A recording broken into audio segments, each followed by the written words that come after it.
Hello' everyone, কি খবৰ? ভালে, মজা, বিন্দাছ আৰু লাভ ইউ অল।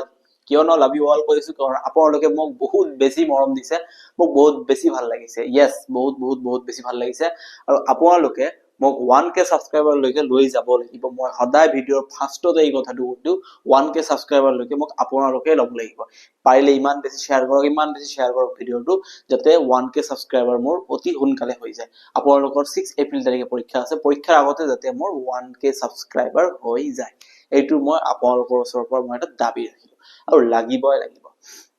বাকী কথাখিনি ক'ব গ'লে একো আমি নকওঁ, বেছি টাইম ৱেষ্ট নকৰো। আজি আপোনালোকৰ কাৰণে বহুত কেইটা প্ৰশ্ন লৈ আহিছো, আপোনালোকে চাব। ভালেখিনি প্ৰশ্ন আছে আজি, এটা এটাকে চব ভিডিঅ' চব কেইটা প্ৰশ্ন চাব আৰু পেন পেপাৰ লৈ বহিব, পাহৰি নাযাব। টাইম ৱেষ্ট নকৰাকে আমি আগুৱাই যাওঁ। আমাৰ প্ৰথম প্ৰশ্নটো ইয়াতে কি আছে আপোনালোকে, a group of 10 student shake hand with one another. এটা 10টা ফ্ৰেণ্ডৰ গ্ৰুপ আছে, 10টা ষ্টুডেণ্টৰ এটা গ্ৰুপ আছে। এতিয়া প্ৰতিজনে যদি প্ৰতিজনৰ লগত হেণ্ডশেক কৰে, তেনেহলে কিমান বাৰ হেণ্ডশেক কৰা হ'ব? এতিয়া আপোনালোকে নিজে কওক। 1 2 3 4 5 6 7 8 9 10। ঠিক আছে, যদি এতিয়া মই এইটো কোশ্চেন এবাৰ কৰাইছিলো, মোৰ মনত আছে। যদি আপোনালোকে নিজে কওক, ই যদি হেণ্ডশেক কৰে কেইবাৰ কৰিব পাৰিব? এবাৰ, দুবাৰ, তিনিবাৰ, 4 5 6 7 8 9, 9বাৰ কৰিব পাৰিব। ঠিক আছে, ঠিক তেনেকে তাৰপিছত ই যেতিয়া হেণ্ডশেক কৰিব, ই কেইবাৰ কৰিব? 9বাৰ কৰিলে। ই কেইবাৰ কৰিলে? 9বাৰ। এবাৰ, দুবাৰ, তিনিবাৰ, 4বাৰ, 5বাৰ, 6বাৰ, 7বাৰ, 8বাৰ। ঠিক আছে, ঠিক আছে, ঠিক আছে। তাৰপিছত ই কৰিব এবাৰ, দুবাৰ, তিনিবাৰ, 4বাৰ, 5বাৰ, 6বাৰ, 7বাৰ। এনেকে কিমান বাৰ যাব? 6 5 4 3 2, লাষ্টৰ জন কেইবাৰ কৰিব? এবাৰ। এই সব কেইটা প্লাস কৰি দিলে আমাৰ যেটো এনসাৰ আহিব, এইটোৱে আমাৰ এনসাৰ হ'ব। সব কেইটা প্লাস কৰাৰ পিছত প্লাস কৰিলে কিমান হৈ যাব? সব কেইটা যে আমি প্লাস কৰি দিও, প্লাস কৰিলে কিমান হৈ যাব? আপ টু 10 আছে ন, 9 আছে ন, 9 into 10 divided by 2 5 45 কি হ'ব? 45। এই সব কেইটা আপোনালোকে যদি যোগ কৰে 1 + 2 + 3 + 4 + 5 + 7 + 8 up to 9 লৈকে যদি আপোনালোকে যোগ কৰে, তেনে কিমান হ'ব? 45। তাৰ মানে 45 বাৰ হেণ্ডশেক হ'ব। ঠিক আছে, আশা কৰিছো আপোনালোকে বস্তুখিনি ভালদৰে বুজি পাইছে। কিয়নো ইয়াতে এটা বস্তু মন কৰিবলগীয়া এটা বস্তু আছে। কি মন কৰিবলগীয়া বস্তু আছে? মই ইয়াৰ পৰা যেতিয়া এনেকে ধৰিছিলো, মই ইয়াৰ লগত কিয় নধৰিলো? কাৰণ ইহঁত দুটা অলৰেডি কি কৰিছে? হেণ্ডশেক কৰিছে। যদি ইহঁত দুটা অলৰেডি হেণ্ডশেক কৰিছে, তেতিয়া ই আৰু ইয়াৰ লগত কৰিবলৈ দৰকাৰ নাই ন, তো ই পিছফালে যাব, বেলেগ কেইটাৰ লগত কৰিব। এনেকে কৰা হ'ব। ঠিক আছে, তাৰপিছত চাব নেক্সট প্ৰশ্নটো কি কৈছে? How many natural numbers up to 150 divisible by 7? 150ৰ ভিতৰত 150ৰ ভিতৰত কিমানটা নেচাৰ মানে স্বাভাৱিক সংখ্যা আছে যাক আমি হাতেৰে হৰণ কৰিব পাৰিম? ঠিক আছে, 150 এটাকে আমি 150 যদি আমি হাতেৰে হৰণ কৰি দিও, 7 2 গুণ 14, ইয়াত থাকিব 10, 7 1 গুণ 7, ইয়াত থাকিব 3। তাৰ মানে 150 কিমান বাৰ ভাগ কৰিব পাৰিছো? 21 বাৰ ভাগ কৰি 21 টাইমছ আমি ভাগ কৰিব পাৰিছো। তাৰ মানে 21টা এনেকা সংখ্যা আছে যি 150ৰ ভিতৰত আছে যাক আমি হাতেৰে হৰণ কৰিব পাৰিম। বাকি ইয়াতে ভাগশেষ 3। এতিয়া যদি আমি নেক্সট কোনো এটা সংখ্যা লওঁ, তেনেহলে 150ৰ বাহিৰত যাব। তাৰ মানে 150ৰ ভিতৰত কেইটা আছে? ভাগশেষ 3 থাকিব দিয়ক। লাষ্টত 150ৰ ভিতৰত কেইটা সংখ্যা আছে? 21টা সংখ্যা আছে যাক আমি হাতেৰে হৰণ কৰিব পাৰিম। 21টা, option number A is correct answer. তেনে 150ৰ ভিতৰত কেইটা এনেকা সংখ্যা আছে যাক আমি হাতেৰে হৰণ কৰিব পাৰিম? 21টা এনেকা সংখ্যা আছে যাক আমি হাতেৰে হৰণ কৰিব পাৰিম। একেবাৰে ইজি কথা, একেবাৰে ইজি প্ৰশ্ন। আশা কৰিছো আপোনালোকে বস্তুটো ভালদৰে বুজি পাইছে। ঠিক আছে, একো অসুবিধা নাই, আমি নেক্সট প্ৰশ্নলৈ আমি আগুৱাই গৈছো।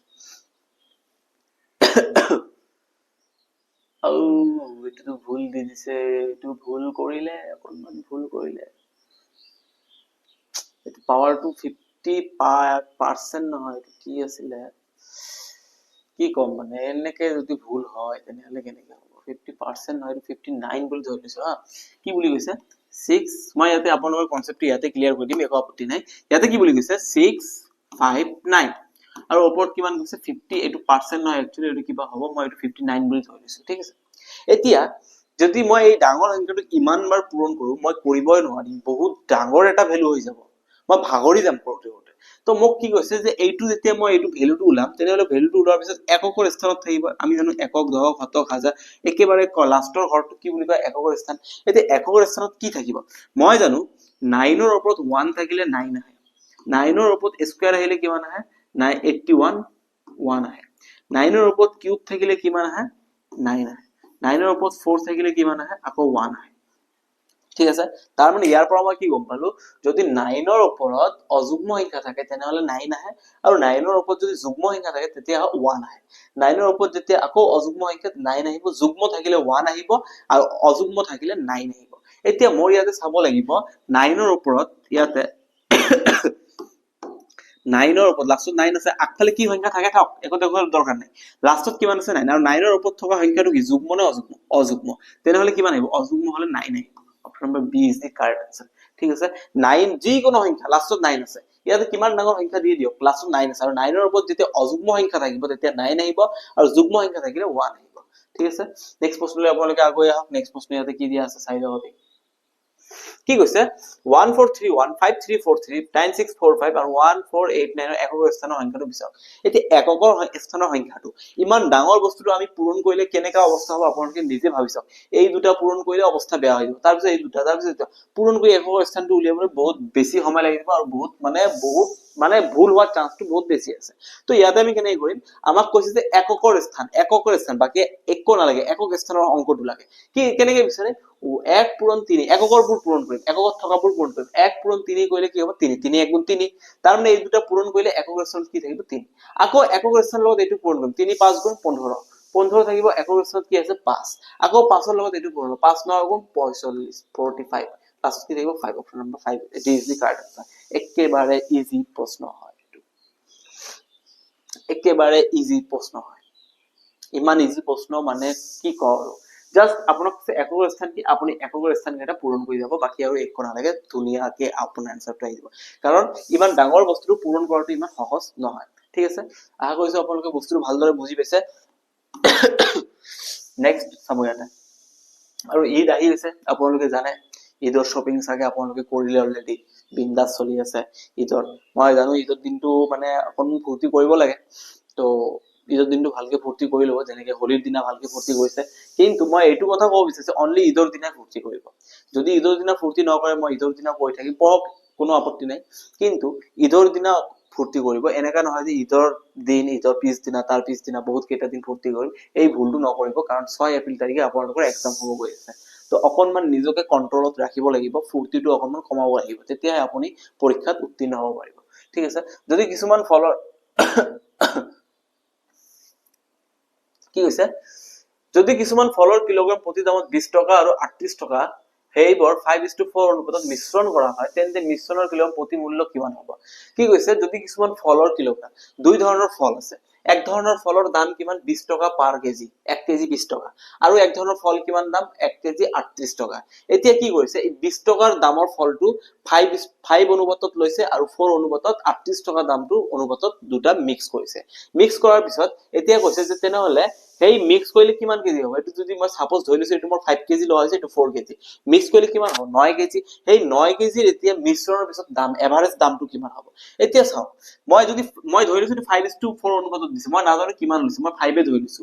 5 কেজি বস্তুটো কিমান লৈছে 20 টকাৰ বস্তুটো 5 কেজি লৈছে প্লাস 4 কেজি কিমান লৈছে 38 টকাৰ বস্তুটো 4 কেজি লৈছে ঠিক আছে এতিয়া 1 কেজিৰ দাম যদি 38 টকা হয় 4 কেজি কিমান হ'ব 4 * 38 1 কেজিৰ দাম যদি 20 টকা হয় 5 কেজিৰ দাম কিমান হ'ব 4 * 5 * 20 কেজি 20 টকা ঠিক আছে ইয়াৰ যদি এতিয়া মই গড় উলাব যাও কিমান কেজি লোৱা আছে 1 2 3 4 5 কেজি আৰু 4 কেজি টোটাল 9 কেজি যেতিয়া আমি গড় উলাব যাম তেতিয়া টোটালি হৰণ কৰিব লাগিব টোটাল 9 কেজি লোৱা আছে ইয়াক আমি 9 ৰে হৰণ কৰিম এতিয়া 5 2 গুণ 10 এইটো হ'ব 100 আৰু এইটো পূৰণ কৰিলে মোৰ কিমান হৈ যাব 4 8 গুণ 32 ত 2 4 3 গুণ 12 আৰু 15 ইজিলি আহি গৈছে একেবাৰে ইজিলি আহি গৈছে ডিভাইডেড বাই 9 ঠিক আছে এতিয়া 100 + 152 কিমান হৈ যাব আমাৰ 252 ডিভাইডেড বাই 9 এইটো হৰণ কৰিলে কিমান হৈ যাব 9 2 গুণ 18 9 2 গুণ 18 9 2 গুণ 18 18 থাকিলে এটা 72 8 9 8 গুণ 72 এইটো যদি কাটিলে 28 তাৰ মানে आंसर আমাৰ কিমান হৈ যাব 28 তাৰ মানে মিশ্ৰণ কৰাৰ পিছত যদি 5:4 অনুপাতত মিশ্ৰণ কৰা হয় কৰাৰ পিছত তেনেহলে বস্তুটোৰ দাম কিমান কেজি হৈ যাব 28 টকা পাৰ কেজি হৈ যাব মিক্স কৰা হৈছে বস্তুটো আলটিমেটলি দামটো অকমান চেঞ্জ হ'ব 28 টকা পাৰ কেজি আহা গৈছো আপোনালোকে বস্তুটো ভালদৰে বুজি পাইছে একেবাৰে ধুনিয়া প্ৰশ্ন আছে ঠিক আছে কোন সংখ্যা 460 আৰু 20% হৈতে যোগ কৰিলে যোগফল 920 ৰ সমান হয় তেনেহলে কোন সংখ্যাৰ কোনো সংখ্যা 460 20% হয়তো যোগ কৰিলে কোনো সংখ্যা মই ধৰিলো সংখ্যাটো x ইয়াক কাৰ লগত যোগ কৰিম 460 20% অফ কি হৈছে 460 মই অফ টু নিলিখিলে একে বুজাব পূৰণ বুজাব সমান সমান কাৰ সমান হয় 70% কাৰ 70% 920 70% এতিয়া ধুনিয়াকে মই এটো সমাধান কৰিম কেনেকে সমাধান কৰিম x আছে মই প্লাস দিলো 20% মই 20% মানে 1/100 460 মই 460 লিখি দিলো এইফালে কি হ'ব 70 into 1/100 into 920 ধুনিয়াকে বস্তুটো আহি গল এতিয়া 0 আৰু 0 মই কাটি দিলো 0 আৰু 0 মই কাটি দিলো এইফালে 0 আৰু 0 কাটি দিলো এইফালে 0 আৰু 0 কাটি দিলো এইফালে 2 আছে 2 ৰ লগত 46 পূৰণ কৰিলে কিমান হৈ যাব 2 ৰ লগত 46 পূৰণ কৰিলে 92 হৈ যাব এইফালে হাতৰ লগত 92 পূৰণ কৰিলে 7 into 92 থাকিব কৰিছো আপোনালোকে এইটো বুজি পাইছে ঠিক আছে এতিয়া মই এইফালে x আছে x টো লিখিলো এইফালে 7 into 92 কিমান হৈ যাব 7 2 গুণ 14 14 4 7 9 গুণ 63 আৰু 64 মাইনাস এইফালে 92 কাৰণ 92 এইফালে প্লাস হৈ আছে এইফালে লৈ গলে মাইনাস এতিয়া 644 ৰ পৰা 92 মাইনাস কৰিলে কিমান থাকিব 2 64 ৰ পৰা 9 মাইনাস কৰিলে 55 ঠিক আছে 552 option number D is the correct answer কিমান হ'ব এই সংখ্যাটোৰ ভ্যালু কিমান বুলি কৈছে 552 একেবাৰে ধুনিয়া প্ৰশ্ন আপোনালোকে গম পাইছে কেনেকৈ কৰিব লাগিব বাস বিন্দাস আপোনালোকে এনেকৈ কৰিলে আপোনালোকক কোনো ৰখাব নোৱাৰে পৰীক্ষা ফালি আহিব আপোনালোকে জাস্ট আপোনালোকক হেইখিনি প্ৰেক্টিস লাগিব ঠিক আছে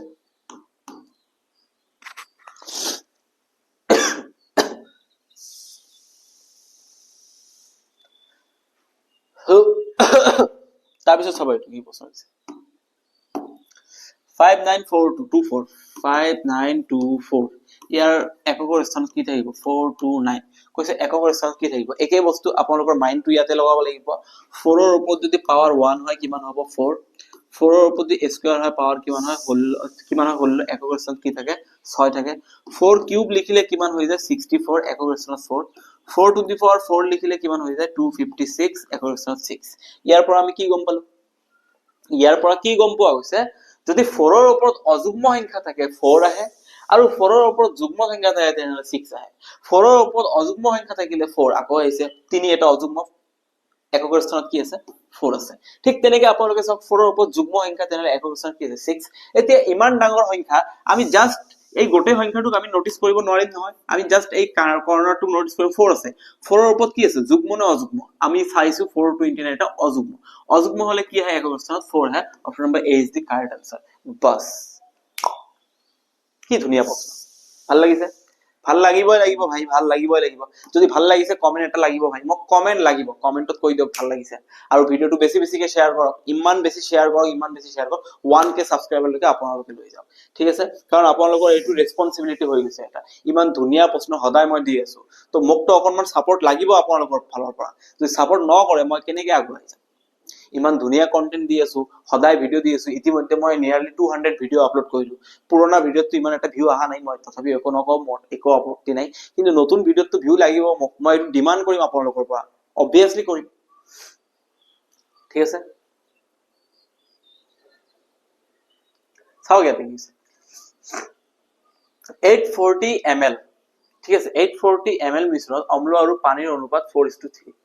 এটা মিশ্ৰণ আছে মিশ্ৰণটো কিমান আছে 840 আছে টোটাল 840 মিলিলিটাৰ আছে ঠিক আছে ইয়াৰ ভিতৰত কি আছে এসিড আছে আৰু ওয়াটাৰ আছে ঠিক আছে এসিড আছে আৰু ওয়াটাৰ আছে অম্ল মানে এসিড ঠিক আছে কি অনুপাতত আছে 4:3 এসিড আছে 4 ভাগ পানী আছে 3 ভাগ ঠিক আছে অনুপাতত আছে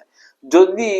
একে অনুপাত কৰিবলৈ কিমান পানী যোগ কৰিব লাগিব একে অনুপাত কৰিবলৈ কিমান পানী যোগ কৰিব লাগিব ঠিক আছে এতিয়া মই ইয়াতে চাব পাইছো দুটা মিলি কিমান ভাগ আছে 7 ভাগ এই 7 ভাগ কাৰ সমান 840 সমান obviously দুটা মিলি 7 ভাগ আৰু 7 ভাগ টোটাল 840 মানে এক ভাগ কাৰ সমান হ'ব এক ভাগ হ'ব আমাৰ 840 divided by 7 equals to 120 যেতিয়া মই 7 দি 840 কাটি দিম কিমান হ'ব 120 এতিয়া মই ইয়াতে চাইছো যদি মোৰ অনুপাতটো 1:1 বনাব লাগে 1:1 বনাব লাগে তেতিয়া মই এটা বস্তু চাইছো 4:3 আছে 4:3 আছে মই যদি 3 টো কেনেবাকৈ 4 বনাব পাৰো মানে ইয়াক যদি 1 যোগ কৰি দি দিও তেনে 4:4 হৈ যাব 3 ৰ লগত 1 যোগ কৰিলে কিমান হ'ব 4:12 4 কাটি দিলে কিমান হ'ব 1:1 তাৰ মানে মোক 3 ক 4 বনাব লাগিব 3 ক 4 বনাবলৈ হলে মোক কিমান প্লাস কৰিব লাগিব 1 কাৰ সমান 120 সমান option number A is the correct answer একেবাৰে ইজি ঠিক আছে কাৰণ মই জানো এইটো যদি 4 হয় তেনেহলে মোৰ কি হৈ যাব 4:4 4 কেনসেল যাব কিমান থাকিব 1:1 তাৰ মানে মোক 3 কেনেবাকে 4 বনাব লাগিব 4 বনাবলৈ মোক ইয়াতে কিমান এড কৰিব লাগিব 1 এড কৰিব লাগিব 1 যোগ কৰিলে 4 হৈ যাব এতিয়া 1 যে মই যোগ কৰিম এই 1 টো একচুয়ালি অনুপাতত হে 1 কিন্তু একচুয়ালি 1 কাৰ সমান 120 সমান তাৰ মানে 120 ml পানী তাত মিক্স কৰিব লাগিব তেতিয়াহে অনুপাতটো 1:1 হৈ যাব সমান হৈ যাব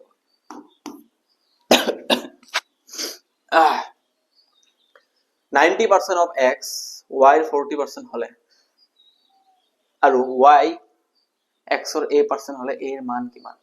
ওই ভাই এটো কি প্রশ্ন দিছে ভাই এটো মই গম পোৱা নাই ঠিক আছে কি দিছে 90% of x equals to 40% of y 40% এতিয়া মই ইয়াৰ পৰা কি চাম এইফালে 90 আছে পার্সেন্ট মানে 1/100 আছে ইনটু x আছে এইফালে 40 আছে পার্সেন্ট মানে 1/100 আছে এইফালে y আছে 1/100 দুয়োফালে আছে আমি কাটি দিব পাৰি এইফালে 0 আছে এইফালে 0 আছে আমি কাটি দিব পাৰি এইফালে x আছে এইফালে y পূৰণ হৈ আছে এইফালে হলে হৰণ এইফালে 4 আছে এইফালে 9 এইফালে পূৰণ হৈ আছে এইফালে গলে হৰণ তাৰ মানে x ৰ ভ্যালু 4 y ৰ ভ্যালু 9 x = 4 y = 9 দুটা আমি গম পাই গলো নেক্সট কি হৈছে x ৰ a% আৰু y x ৰ a% হলে x ৰ a% মানে কি হৈছে a% of x a% of x equals to y ঠিক আছে এতে a লিখিলো পার্সেন্ট লিখিলো x ৰ ভ্যালু কিমান পালো 4 লিখিলো এইফালে কিমান পাইছো 9 ঠিক আছে 9 লিখিলো এতে কি হৈ যাব a 100 ইফালে কি আছে এইটো 100 দি মই ইয়াক কাটি দিও কিমান হ'ব 25 ইফালে হৰণ হৈ যায় তলত থকা মানে হৰণ এইফালে গলে কি হৈ যাব পূৰণ 9 * 25 9 * 25 মানে কিমান হৈ যাব 225 ঠিক আছে তাৰ মানে a এৰ ভ্যালু কিমান 225 এৰ ভ্যালু কিমান 225 এৰ ভ্যালু কিমান 225 একেবাৰে ক্লিয়াৰ হৈছে আপোনালোকৰ একেবাৰে ক্লিয়াৰ হৈছে ধুনিয়াকে আপোনালোকে বস্তুটো বুজি পাইছে একেবাৰে ধুনিয়া প্ৰশ্ন আছে আহা কৈছে আপোনালোকে এইখিনি বস্তু ভালদৰে বুজি পাইছে নেক্সট প্ৰশ্নলৈ আমি আগুৱাই যাম ঠিক আছে দুটা সংখ্যাৰ অনুপাত 3:7 যদি প্ৰত্যেক সংখ্যাৰ পৰা 11 বিয়োগ কৰা হয় দুটা সংখ্যাৰ অনুপাত এনেকুৱা ধৰণৰ সংখ্যা অংক মই আপোনালোকক কৰাইছো এজ প্ৰবলেমত বয়সৰ অংকত কৰাইছো মই আপোনালোকে যদি চোৱা নাই পাৰ্ট 3 আৰু পাৰ্ট 4 টো চাই লব তাতে ধুনিয়াকে দিয়া আছে কি দিয়া আছে যে দুটা সংখ্যাৰ অনুপাত সেম বয়সৰ অনুপাত সংখ্যাৰ অনুপাত একে দুটা সংখ্যাৰ অনুপাত কিমান দিছে 3:7 ঠিক আছে যদি প্ৰত্যেকৰে পৰা 11 বিয়োগ কৰা হয় তেন্তে নতুন অনুপাত হয় 7:20 এইটো আগৰ অনুপাত আছিল নতুন অনুপাত কিমান আছে 7:20 7:20 অ 7 সৰু সংখ্যাটো বিচাৰ তেনেহলে সৰু সংখ্যাটো কিমান হ'ব এতিয়া সৰু সংখ্যাটো মই কেনেকৈ উলিয়াম এই বস্তুটো আপোনালোকক ভালদৰে জানিব লাগিব কেনেকৈ বস্তুটো উলিয়াব হ'ব ঠিক আছে তেতিয়ালৈকে আপোনালোকে এটা লাইক কৰি দিয়ক শেয়াৰ কৰি দিয়ক বাৰবাৰ কৈ আছো মই ঠিক আছে এতিয়া ইয়াতে আহিব 3:7 আছে 7:20 আছে এতিয়া আপোনালোকে চাওকচোন এই দুটাৰ মাজত গ্যাপ কিমান আছে 3 আৰু 7 ৰ মাজত গ্যাপ আছে 4 7 আৰু 20 ৰ মাজত গ্যাপ আছে কিমান 30 yes গ্যাপ দুটো নিশ্চয় সমান নহয় কম বেছি আছে যদি কম বেছি থাকে তেতিয়া মই এটা কথা কৈছিলো গ্যাপ দুটা কি কৰিব লাগে সমান বনাব লাগে কিন্তু সমান বনোৱাৰ নিয়মটো কি আছিল আপোনালোকে নিশ্চয় জানে যদি পাহৰি গৈছে তেনেহলে আপোনালোকে ভুল কৰি আছে পাহৰি একো লাভ নাই আপোনালোকে কেনেকৈ কৰিব এই দুটাৰ গ্যাপ কিমান আপোনালোকে চাই আৰু এই দুটাৰ গ্যাপ কিমান আপোনালোকে গম পাইছে 13 এই তলৰ গ্যাপটো যেটো আহিছে এটোক ওপৰত পূৰণ কৰিম 13 দি ইয়াক পূৰণ কৰিলে কিমান হ'ব 39:91 আৰু ওপৰৰ যেটো গ্যাপ আছে এটো মই তলত পূৰণ কৰিম কিমান হৈ যাব 4 * 7 28:80 এতিয়া গ্যাপটো চাওকচোন 39 ৰ পৰা 28 ৰ পৰা 39 ৰ গ্যাপ কিমান আছে 11 আৰু 91 ৰ পৰা 80 ৰ গ্যাপ কিমান আছে 11 ঠিক আছে 11 গ্যাপ আছে দুটা গ্যাপ সেম আছে আৰু ইয়াতে চাওক গ্যাপ সেম ইয়াতে কি কৈছে যে 11 মাইনাস কৰিলে তাৰ মানে মই গম পালো ইয়াতে যেটো অনুপাতত যেটো 11 গ্যাপ ওলাইছে প্ৰশ্নমতে হেতু 11 বুলিয়ে কৈছে অনুপাতত যেটো 11 ৰ গ্যাপ ওলালে প্ৰশ্নমতে হেতু 11 বুলিয়ে ক'লে তাৰ মানে 11 যদি 11 ৰ সমান হয় সৰু সংখ্যাটো কৈছে বিচাৰক সৰু সংখ্যা কোন 39 তেনেহলে 11 যদি 11 ৰ সমান হয় 39 কাৰ সমান হ'ব 39 ৰ সমান হ'ব option B is the correct answer একেবাৰে ইজি প্ৰশ্ন আছিল এনেকা প্ৰশ্ন আপোনালোকে ইগনোৰ কৰিব নোৱাৰে কেনেকৈ বস্তুটা আহিল ইমান ডাঙৰ দেখি ইমান জটিল যেন লাগিছিল কিন্তু বহুত ইজি প্ৰশ্ন আছিল এটো জাস্ট আপোনালোকে কি কৰিব লগা হল অনুপাত দুটা পাৰ্থক্য সমান কৰি লগা হল সমান কেনেকৈ কৰিলো আমি ওপৰৰ যিটো পাৰ্থক্য আছে এইটো তলত পূৰণ কৰিলো তলৰ যিটো পাৰ্থক্য আছে এইটো ওপৰত পূৰণ কৰিলো তাৰ পিছত পূৰণ কৰি দিয়াৰ পিছত আমি যিটো পালো তাৰ অনুপাতৰ গ্যাপ দুটা আমাৰ সেম হৈ যায় এইটো অটোমেটিক্যালি সেম হয় যেতিয়া গ্যাপ দুটা সেম হৈ গল আমি দেখিলো যে অনুপাতৰ গ্যাপ 11 প্ৰশ্নমতে গ্যাপ 11 বুলি কৈছে তে 11 যদি 11 ৰ সমানে হয় 39 39 ৰ সমান হ'ব 91 91 ৰ সমান হ'ব মোক কৈছে সৰু সংখ্যাটো বিচাৰক তেনে 39 39 ৰ সমান হ'ব option number A is the correct answer ইয়াতে আৰু কি কৰিব লগা আছে একেবাৰে ইজি এটা সংখ্যা 512 দ্বাৰা বিভাজিত হলে 67 অপূৰ্ণাংশ থাকে মানে ভাগশেষ থাকে ঠিক আছে এইটো মানে অকনমান ভাগশেষ বা বাকি থাকে যদি একে সংখ্যাটোক 32 ৰে বিভাজন কৰা হয় তেন্তে অপূৰ্ণাংশ মানে ভাগশেষ কিমান থাকিব যেতিয়া এনেকা ধৰণৰ প্ৰশ্ন আপোনালোকে দেখা পাব আপোনালোকে প্ৰথমে ডাইৰেক্টলি এটা কাম কৰিব কি কৰিব যেতিয়া 512 দি হৰণ কৰিছে কিমান ভাগশেষ থাকে 67 সংখ্যাটো হৈ যাব 512 যোগ 67 যোগ কৰিলে কিমান হৈ যাব 975 597 ঠিক আছে সংখ্যাটো কিমান হ'ব 579 ঠিক আছে এতিয়া কি এই সংখ্যাটো 32 ৰে বিভাজন কৰিলে কিমান হ'ব 32 দি যেতিয়া আপুনি বিভাজন কৰিব তেতিয়া আপুনি ইয়াক কি মই আৰু এটা নিয়ম কৈ আছো 32 দি যেতিয়া এক বিভাজন কৰিব তেনেহলে 579 ইয়াক যদি আপোনালোকে হৰণ কৰে 32 1 গুণ 32 32 হলে ইয়াতে কিমান আহিব 5 ইয়াতে কিমান আহিব 2 ইয়াতে থাকিব 9 ঠিক আছে 32 ইয়াতে থাকিব 9 তাৰ পিছত 32 32 8 গুণ 256 কিমান ভাগশেষ থাকিব 3 তাৰ মানে आंसर কিমান হ'ব 3 কিন্তু আপোনালোকে ইয়াতে এটা কাম কৰিব পাৰে এনেকা ধৰণৰ প্ৰশ্ন দেখাৰ লগে লগে আপুনি 32 দি নতুনকৈ হৰণ কৰিব লাগে সেই 32 দি থকা ভাগশেষক ডাইৰেক্ট হৰণ কৰি দিব ঠিক আছে 32 দি যেতিয়া মই ভাগশেষক হৰণ কৰিম 67 32 2 গুণ 64 ভাগশেষ কিমান থাকিব 3 option number D is the correct answer কিন্তু এই নিয়মটোত আমি তেতিয়াহে যাব পাৰিম যেতিয়া আমাৰ সাম আমি 32 দি আমি 512 হৰণ কৰিব পাৰিছো তেতিয়া আমি আগুৱাই যাব পাৰিম আদাৰৱাইজ আমি নোৱাৰিম এই কথাটো আপোনালোকে মাইন্ডত ৰাখিব লাগিব এই কথাটো আপোনালোকে মাইন্ডত ৰাখিব লাগিব আদাৰৱাইজ আমি যাব নোৱাৰিম কাৰণ মই ইয়াতে দেখিয়ে গম পাইছো যে 32 মই 512 হৰণ কৰিব পাৰিম যদি আপোনালোকে এনেকা নিয়ম ইমান মাথা খামাব নিবিচাৰে তেনে আপোনালোকে ডাইৰেক্ট এনেকৈ কৈ দিব যিটো সংখ্যা হৰণ কৰিছিল সেই সংখ্যা দুটা প্লাস কৰি দিব প্লাস কৰি দিলে যিটো নতুন সংখ্যা আহিব এইটো ডাইৰেক্ট হৰণ কৰি দিলে ভাগশেষ যিটো আহিব এইটোৱে आंसर একেবাৰে ইজি প্ৰশ্ন হয় ঠিক আছে আশা কৰিছো আপোনালোকে বুজি পাইছে প্ৰশ্নবোৰ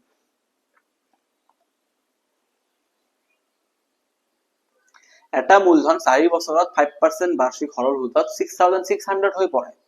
ঠিক আছে তেনেহলে মূলধন কিমান আছিল ঠিক আছে 4 বছৰ মানে টি কিমান আছিল 5% টোটাল এমাউন্ট কিমান আছিল 6600 p কিমান আছিল আমি জানো a equals to si equals to a minus p ঠিক আছে আৰু si সূত্ৰটো কি আছিল si equals to prt by 100 ঠিক আছে একেবাৰে ধুনীয়া প্ৰশ্ন ধুনীয়াকে সমাধান কৰি দিব ঠিক আছে এতিয়া আপোনালোকে ইয়াতে চাব a আছে minus p আছে equals to p আছে r আছে 5 t আছে 4 ঠিক আছে একে বস্তু একে কথা নাই লিখিলে হল উল্টা পাল্টা হল একচুয়ালি r এর ভ্যালু 5 লিখিব লাগিছে t এর ভ্যালু 4 লিখি একো কথা নাই ইয়াতে কিমান আছে 100 কি হল মোৰ 5 এর ইয়াক কাটলে কিমান হ'ব 20 4 দি ইয়াক কাটলে কিমান হ'ব 5 তাৰ মানে এইফালে কি আছে a minus p equals to p by 5 p by 5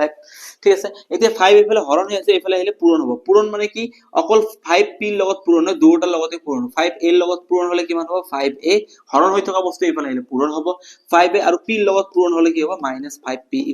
p ঠিক আছে এতিয়া 5p এইফালে গলে কিমান হ'ব 6p -5p এইফালে যোৱাৰ পিছত প্লাস হ'ব p অলৰেডি এটা আছে আৰু 5p এইফালে গলে p + 5p কিমান হ'ব 6p = কিমান হৈ যাব 5 into a এর ভ্যালু কিমান হৈছে মোট টকা কিমান বুলি কৈছে 6600 ঠিক আছে এতিয়া 6 এফালে পূৰণ হৈ আছে এফালে গলে কি হৈ যাব হৰণ হৈ যাব তাৰ মানে p = 5 into 6 600 divided by 6 6 এর এটু কাটলে কিমান হ'ব 1100 5 into 110 কিমান হ'ব 5500 তাৰ মানে বেংকত ই মূলধন কিমান ৰাখি দিছে 5500 option number C is the correct answer এনেকৈ কৰিব লাগিব ধুনীয়া প্ৰশ্ন, ধুনীয়াকে সমাধান, ধুনীয়াকে এনসাৰ। ঠিক আছে, অকনমান দীঘল বুলি আপোনালোকে ভাবিছে যে অকনমান দীঘল হল, ইমান দীঘল ইমান দীঘল ইমান দীঘল, ভাই কৰা এনেকে কৰা। মই অলৱেজ এটা কথা কৈছো, চিম্পল ইন্টাৰেষ্টত যিমান পাৰে আপোনালোকে শৰ্ট ট্ৰিকৰ পৰা দূৰত থাকিব। এটাই ফৰ্মুলা ইউজ কৰি দিব, একো আপত্তি নাই, কি দৰকাৰ আছে।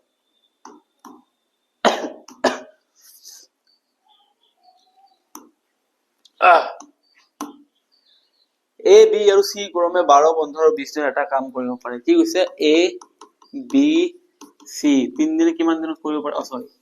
এ কিমান দিনত কৰে 12 দিনত, বি কিমান দিনত কৰে 15 দিনত, চি কিমান দিনত কৰে 20 দিনত। মুঠ কাম কিমান হ'ব 60, কাৰণ কিয় 12 15 আৰু 20 লসাগু কিমান হয় 60 হয়, 60 হয়। ঠিক আছে, 60 দিনত কিবা এটা কাম সম্পূৰ্ণ, যদি তিনিজনে একেলগে কামটো কৰে তেন্তে সেই কামটো সম্পূৰ্ণ কৰিবলৈ কিমান দিন সময় লাগিব। এতিয়া মোৰ এৰ ক্ষমতা ওলাব লাগিব, যদি 60টা কাম 12 দিনত কৰে তেন্তে এদিনত কেইটা কাম কৰিব 5টা, বি 60 দিনত 60টা কাম 15 দিনত কৰে তেন্তে একদিনত কেইটা কাম 4টা, 15 দি 60 হৰণ কৰিলে 4। ঠিক তেনেকে 20 ৰে 60 হৰণ কৰিলে কিমান হ'ব 3। এতিয়া তিনি বন্ধু যদি একেলগে কামটো কৰা আৰম্ভ কৰি দিয়ে তেনেহলে কিমান হ'ব 5 + 4 + 3 কিমান হৈ যাব 9 12। ঠিক আছে, তাৰ মানে একদিনত টোটাল কেইটাকে কাম কৰিব পাৰিব 12টাকে কাম কৰিব পাৰিব। একদিনত 12টাকে কাম কৰি আছে, মুঠ কাম 60টা। এতিয়া 60টা কাম যদি কৰে 12টা কাম একদিনত কৰে তেনে 60টা কাম কৰিবলৈ কিমান দিন লাগিব 5 days। Option number C is the correct answer. এনেকা প্ৰশ্ন আপোনালোকে নিজে চিন্তা কৰক, পৰীক্ষাত দিলে আপোনালোকে কি কৰিব, জুই লগাই দিব পৰীক্ষাত, জুই এনেকে জুই লগাই দিব ন, আপোনালোকে সঁচাই কৈছো ইমান মানে খাতাৰনাক লেভেলৰ কৰি আহিব পাৰিব। জাস্ট আপোনালোকে মোৰ ভিডিঅ'খিনি চাই থাকক আৰু এনেকা প্ৰশ্ন আহিব, বিন্দাস থাকক, এনেকা প্ৰশ্ন আহিব, ইয়াৰ বাহিৰত নাই। পৰীক্ষাত জুই লগাব লাগিব, একদম খাতাৰনাক ভাৱে পৰীক্ষা ফালি আহিব লাগিব। আকৌ সেইটো জুই নহয় দেই, পৰীক্ষা হল জ্বলাই দিছে, এইটো জুই নহয়, আই এম সৰি। ইয়াতে চাওক কি কৈছে, এটা আয়তক্ষেত্ৰৰ পৰিসীমা 70 সেন্টিমিটাৰ আৰু ইয়াৰ অতিকোণ 25 সেন্টিমিটাৰ, আয়তক্ষেত্ৰৰ ক্ষেত্ৰফল নিৰ্ণয় কৰা।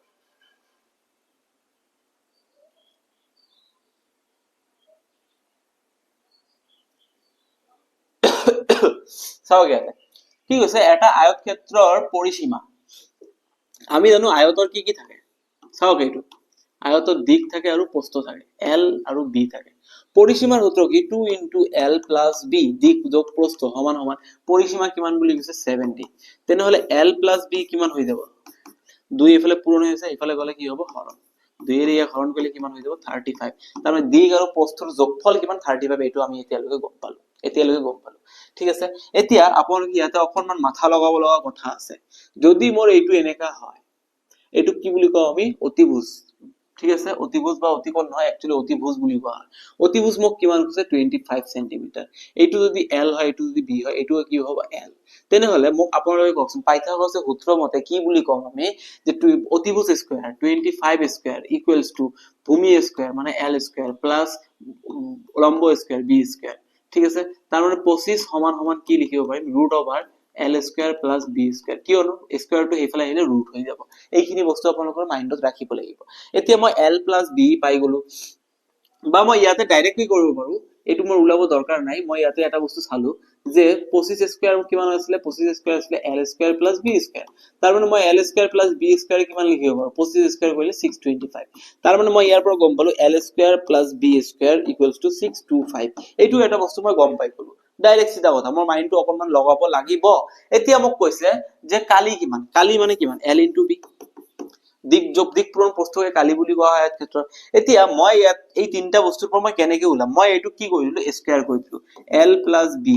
স্কয়াৰ, এইটো স্কয়াৰ কৰিলে কিমান হ'ব, আমি জানো সূত্ৰ মতে a plus b whole square, তাৰ মানে a স্কয়াৰ প্লাস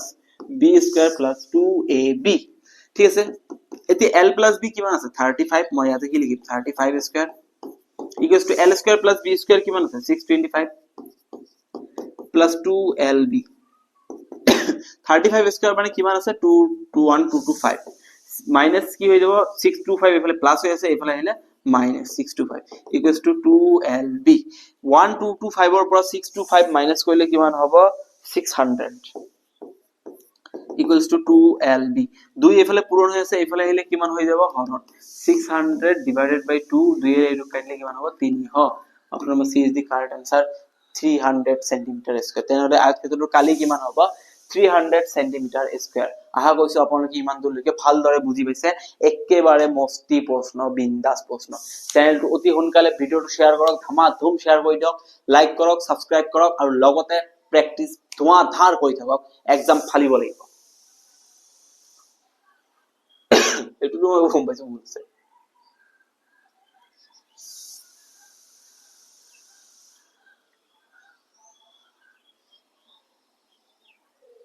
এটো ডাইরেক্ট ভুল।